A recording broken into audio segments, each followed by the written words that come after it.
সখীপুর থানা শাখার সদস্য সচিব মাঝহারুল ইসলাম সরকার, মঞ্চে উপস্থিত আছেন স্বেচ্ছাসেবক দলের আহ্বায়ক, কৃষক দলের আহ্বায়ক, সদস্য সচিব, শ্রমিক দল, কৃষক দল, যুব দল, ছাত্র দল, বিভিন্ন অঙ্গ সংগঠনের নেতৃবৃন্দ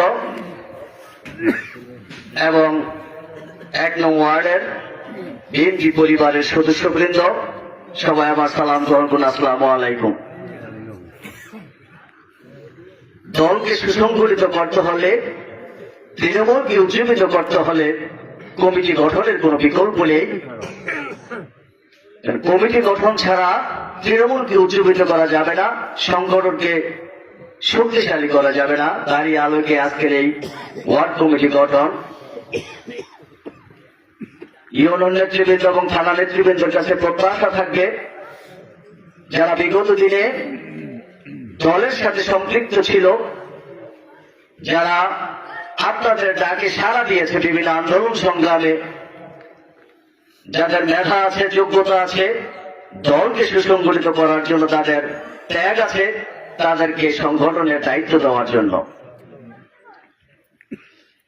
আর এই ডিএমখালী ১ নং ওয়ার্ড এবং সখীপুরের ভারত পাকিস্তানের মধ্যে সীমান্তবর্তী এলাকা, এই ১ নং ওয়ার্ডের জনগণের সাথে আমাদের সখীপুরের একটা আত্মার সম্পর্ক আছে। সকাল, বিকাল, দুপুর, সন্ধ্যা আপনাদের সাথে ওঠা বসা, চলাফেরা। আপনাদের কোনো সমস্যা হলে আমরা টের পাই, আমাদের কোনো সমস্যা হলে আপনারা টের পান। আপনাদের সুখে আমরা জড়িত, আপনাদের দুঃখেও আমরা জড়িত। আপনারা আমাদের সাথে সুখে দুঃখে জড়িত আছেন।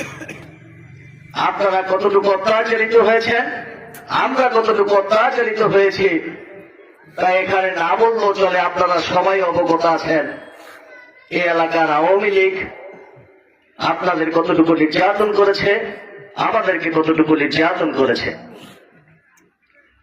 আজকেই প্রধান উপদেষ্টার সাথে যুক্তরাজ্যের একজন সাংসদ রূপা হক দেখা করেছে। সেখানে ডক্টর ইউনূস ঘোষণা দিয়েছেন 25শে ডিসেম্বর অথবা 26শে জুনের মধ্যে নির্বাচন হবে। অতএব আমাদেরকে প্রস্তুতি গ্রহণ করতে হবে আগামী নির্বাচনের জন্য। 1 বছর সময় রাজনৈতিক মাঠে বেশি সময় নয়। আমাদেরকে সমস্ত দ্বিধা ভুলে, সমস্ত দ্বন্দ্ব ভুলে ঐক্যবদ্ধ থেকে দলকে সুসংগঠিত করতে হবে, যাতে আগামী জাতীয় সংসদের জননেতা আলহাজ শফিকুর রহমান কিরণ সাহেবকে আমরা একবারের জন্য এমপি নির্বাচিত করতে পারি। উনি চেষ্টা করে যাচ্ছেন এই সখীপুর থানাকে একটি আধুনিক সখীপুর উপজেলায় রূপান্তরিত করার জন্য, কিন্তু আমরা তাকে সুযোগ দিচ্ছি না। বারবার আমাদের সুযোগ হাতছাড়া হয়ে যাচ্ছে কিছু কুচক্রী মহলের কারণে। জনগণ শফিকুর রহমান কিরণকে ভোট দেওয়ার জন্য উদ্গ্রীব থাকে। জনগণ শফিকুর রহমান কিরণ সাহেবকে ভোট দিয়ে আসে, কিন্তু দুর্ভাগ্য আমরা বিভিন্ন কারচুপির কারণে আমরা আমাদের ফলাফল ঘরে আনতে পারি না। এটা আমাদের যারা নেতৃত্ব দেয় তাদের ব্যর্থতা। কারণ এই সরকার 16 বছর যেভাবে প্রশাসনকে সাজিয়ে রেখেছে, যেভাবে ক্যাডার বাহিনী তৈরি করে দল সাজিয়েছে, তাদের এই প্রশাসনের মুখোমুখি দাঁড়িয়ে, ক্যাডার বাহিনীর মুখোমুখি দাঁড়িয়ে আমরা আমাদের ভাষা এভাবে কোনোদিন এই 16 বছরে আমরা মিটিং পর্যন্ত করতে পারি নাই। একটা সুযোগ এসেছে এই অন্তর্বর্তী সরকার, সেই সুযোগ জনগণকে দিবে। তাদের নিজস্ব ভোট তারা যেন দিতে পারে সেই ব্যবস্থা করার জন্যই সময় নিচ্ছে, যাতে আর ডিজিটাল কারচুপি বলেন, স্থূল কারচুপি করেন, কেউ করতে না পারে। আপনার ভোট আপনি দিবেন, মৃত ব্যক্তির ভোট দেওয়ার আর কোন সুযোগ এই সরকার রাখবে না ইনশাআল্লাহ।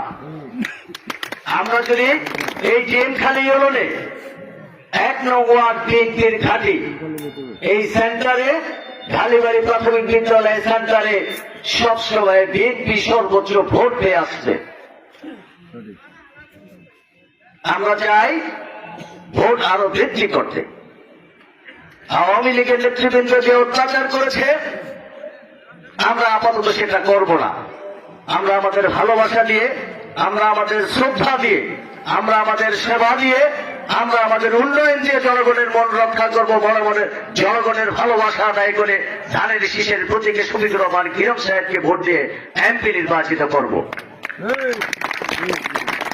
আমাদের তাদেরকে অত্যাচার করে মামলা দিয়ে জেলে পাঠিয়ে তাদের উপর শারীরিক আঘাত করে প্রতিশোধ নেওয়ার আর কিছু নেই। তারা যে অত্যাচার করেছে তার জবাব তারা হারে হারে টের পাচ্ছে। বাংলাদেশের দুজন রাষ্ট্রনায়ক পলায়ন করেছে, শের খাঁ এবং শেখ হাসিনা। বাংলাদেশের আর কোন রাষ্ট্রপ্রধান এভাবে জনগণের ভয়ে পালাতে হয়নি। কতটা অত্যাচার নির্যাতন করলে, মানুষ কতটা ফুঁসে উঠলে, মানুষ কতটা ক্ষিপ্ত হলে একজন রাষ্ট্রপ্রধান পালাতে হয়। যদি অত্যাচার নির্যাতন না করত, জনগণের সাথে তার কোনো সম্পর্ক থাকতো, মানুষের উন্নয়ন করত,